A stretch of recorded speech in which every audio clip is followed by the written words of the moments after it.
नमस्कार दोस्तों। ज़ारा बेशक एक बहुत बड़े अंतर के साथ सबसे बड़ी फैशन कंपनी है और सबसे सरप्राइजिंग बात तो ये है कि ये कंपनी एक स्कूल ड्रॉप आउट ने स्टार्ट की थी और आज इसके पूरी दुनिया में 2000 से भी ज़्यादा स्टोर्स हैं और इसके स्टोर्स 80 प्लस कंट्रीज में खुल चुके हैं और कम से कम 1 लाख एम्प्लॉयज़ इसमें रोज़ काम करते हैं। और ज़ारा के बारे में सबसे दिलचस्प बात तो ये है कि इसने पिछले 20 साल में एक भी बार लॉस नहीं किया। अब देखने वाली बात ये है कि आखिर ज़ारा ने ऐसा क्या स्पेशल किया कि वो फैशन सेक्टर में इतनी दमदार कंपनी बन गई और हम लोग ज़ारा की सक्सेस से क्या कुछ चीज़ें सीख सकते हैं। तो इस कहानी की शुरुआत होती है 1950 के दशक से। एक 14 साल के बच्चे ने स्कूल जाना छोड़कर एक अपने पास की ही टेलर की दुकान पे अपने घर को सपोर्ट करने के लिए काम करना शुरू कर दिया था। फिर अगले 10 सालों तक उस छोटे से बच्चे ने गारमेंट सेक्टर में ही अलग अलग तरीके के काम किए। टेलर के असिस्टेंट की तरह काम करने से लेकर खुद डायरेक्ट कस्टमर्स के लिए ऑर्डर डिलीवर करने तक का काम उसने सीख लिया। उस बच्चे ने इन 10 सालों में कुछ ऐसी चीजें ऑब्जर्व की जिसने ज़ारा को $1 बिलियन कंपनी में बदल दिया। सबसे ज़रूरी ऑब्जर्वेशन रहा कि हर इंसान दिखावेबाजी में बहुत खर्चा करता है। इन चीज़ों को हम कहते हैं इंस्ट्रूमेंट ऑफ स्टेटस।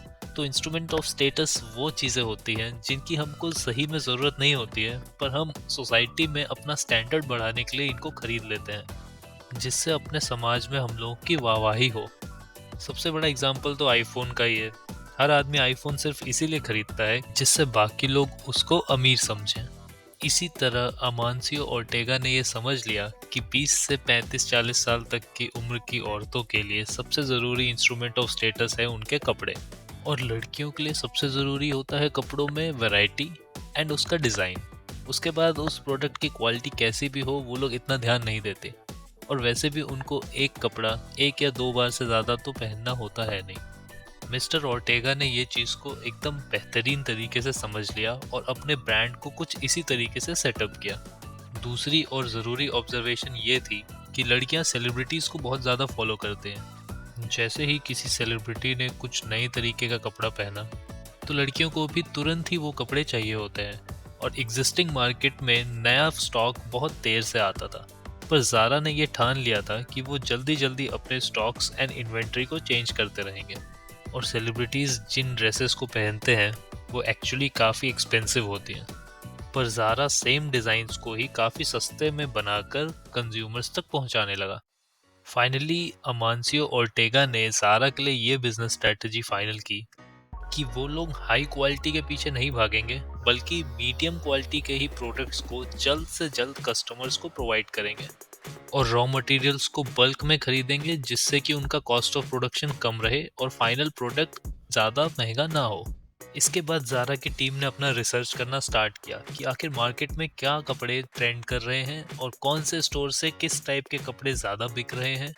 जैसे ही उनको मार्केट में एक नया डिज़ाइन मिलता था, तुरंत वो उससे ही मिलता जुलता एक नया डिज़ाइन तैयार करके जल्द से जल्द टेलर से फाइनल ड्रेस बनवा के अपने स्टोर्स तक पहुंचा देते थे। और ये सब इतना तेज़ी से होता था कि जहां बाकी स्टोर्स 2 महीने में अपना स्टॉक चेंज करते थे, वहीं ज़ारा के स्टोर में हर दूसरे हफ्ते नए डिज़ाइंस अवेलेबल रहते थे। और इस तरीके की ज़ारा की fast fashion supply chain ready थी।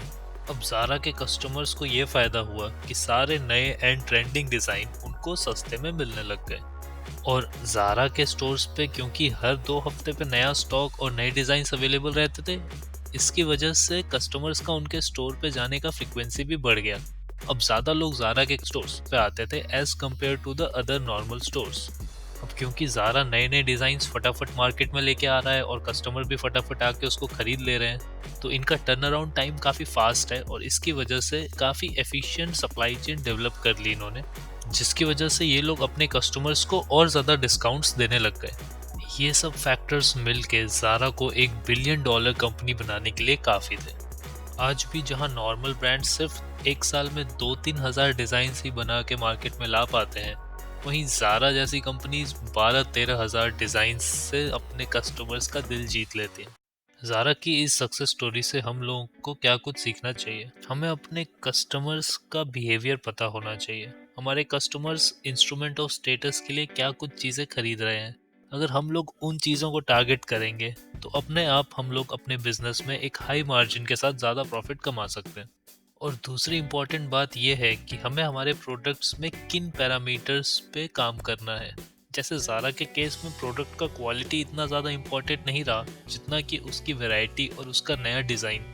सबसे ज़रूरी बात जिस पे हम सभी को ध्यान देना चाहिए कि हमें सिर्फ चीज़ें देखनी नहीं है, क्योंकि दिखाई तो सबको देता है, पर ऑब्जर्वेशन की पावर कुछ ही लोगों में होती है, और जो चीज़ों को ऑब्जर्व करके बिजनेस स्ट्रैटेजी डेवलप कर लेता है वही एक बिलियन डॉलर कंपनी खड़ी कर सकता है।